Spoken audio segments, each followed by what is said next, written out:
Captain Amarinder Singh यानी पंजाब में कांग्रेस का सबसे बड़ा चेहरा, आला कमान तक कैप्टन अमरिंदर सिंह का लोहा मानते रहे। एक वक्त था जब पूरे देश में 2014 के बाद से ही बीजेपी की जबरदस्त लहर थी और एक के बाद एक कई राज्यों में कांग्रेस को हार का सामना करना पड़ रहा था। लेकिन ऐसे समय में कैप्टन अमरिंदर सिंह ही कांग्रेस के लिए संजीवनी बनकर आए। मतलब कैप्टन ने पंजाब कांग्रेस में जान डालकर अकाली दल बादल को पंजाब की सत्ता से 10 साल बाद बाहर कर दिया। लेकिन कैप्टन अमरिंदर सिंह की राजनीति में एंट्री की बात हो या फिर साल 2017 में पंजाब के कांग्रेस की जीत की बात हो, कैप्टन की कहानी बड़ी दिलचस्प है। कैप्टन अमरिंदर सिंह 1963 में भारतीय सेना में शामिल हो गए।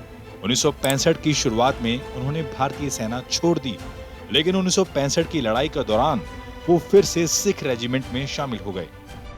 1965 की लड़ाई में वो सेना में एडमिनिस्ट्रेटिव जॉब में थे, लेकिन इसके बाद फिर से सेना से अलग हो गए और राजनीति में एंट्री ली। राजनीति में कैप्टन अमरिंदर सिंह को मजबूत बनाने में सबसे बड़ा योगदान रहा राजीव गांधी का। राजीव गांधी ने सिख लीडर के तौर पर कैप्टन से चुनाव लड़ने को कहा। 1980 में कैप्टन ने चुनाव लड़ा, लेकिन 1984 में लोकसभा से इस्तीफा दे दिया क्योंकि वो गोल्डन टेम्पल पर हुई सैन्य कार्रवाई से नाराज थे। हालांकि कैप्टन अमरिंदर सिंह को ज्यादातर लोग कांग्रेसी नेता के तौर पर ही पहचानते हैं, लेकिन हकीकत ये है कि 1984 में कैप्टन अमरिंदर सिंह कांग्रेस से इस्तीफा देने के बाद अकाली दल में शामिल हो गए थे। अकाली दल में कैबिनेट मंत्री बने, लेकिन साल 1992 आते आते चीजें फिर से बिगड़ने लगी तो कैप्टन अमरिंदर सिंह ने अकाली दल से भी रिश्ता तोड़ लिया और खुद की पार्टी बनाई। नाम रखा अकाली दल पंथक। लेकिन अकेले राह पर चलने में कैप्टन को खास फायदा नहीं मिला। 1992 के बाद 3 चुनाव में उनको हार मिली।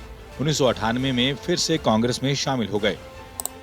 कांग्रेस में आने के बाद कैप्टन के लिए एक बैड न्यूज सामने आई, वो थी पटियाला से चुनाव में हार। हालांकि पूरे पंजाब में कांग्रेस की हार हुई, लेकिन फिर भी कैप्टन को एक अहम जिम्मेदारी साल 1999 में दी गई। कैप्टन अमरिंदर सिंह पंजाब कांग्रेस के अध्यक्ष बने। 2002 में पंजाब में अमरिंदर सिंह के नेतृत्व में कांग्रेस को जीत मिली, लेकिन 2007 में फिर से कांग्रेस को उनकी कैप्टनसी में हार मिली। उसके बाद लगातार 10 साल तक पंजाब में अकाली दल बादल और बीजेपी की सरकार रही, लेकिन 2017 में फिर से कैप्टन का जादू चला और पंजाब की सत्ता में कांग्रेस की वापसी हुई। कभी कांग्रेस, कभी अकाली दल, तो कभी अपनी खुद की पार्टी। कैप्टन का राजनीतिक सफर काफी उतार चढ़ाव वाला रहा।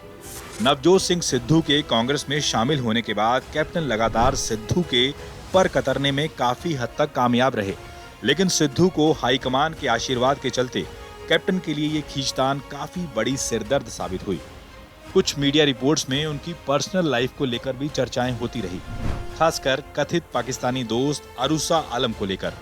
दोनों के रिश्तों के बारे में काफी कुछ कहा जाता रहा। पाकिस्तान की पत्रकार अरूसा आलम के मुताबिक कैप्टन और वो दोस्त हैं और रहेंगे।